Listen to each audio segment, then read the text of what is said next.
जुन जुन व्यक्तिले हिजोको म्याच हेरेन भने उनीहरूले क्रिकेटको एउटा धेरै इम्पोर्टेन्ट चिज मिस गरिदियो। हिजो कुनै टिम जितेन, हिजो क्रिकेट जित्यो।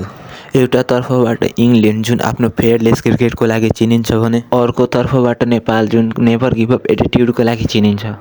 इङ्ल्यान्ड जस्तो टिमलाई 184 जस्तो टार्गेटमा रोक्नु कुनै सानो कुरा होइन, त्यो पनि वर्ल्ड कपमा। अनि टप अर्डर कल्याप्स भएर पनि 180 सम्म चेस गरिलिनु यो पनि कुनै सानो कुरा छैन। एउटा तर्फबाट जेकब बेथल, ह्यारी ब्रुक र विल जेक लडिरहेको भने रोहित पौडेल, दिपेन्द्र सिंह ऐरी, लोकेश यिनीहरू पनि नेपालबाट धेरै राम्रो खेल्यो। हामी हिजोको म्याच त हारिसक्यो, तर वर्ल्ड क्रिकेटमा बताइदियो कि नेपाल यहाँ मात्र खेल्नको लागि आएको छैन, यहाँ राज गर्नको लागि आएछ।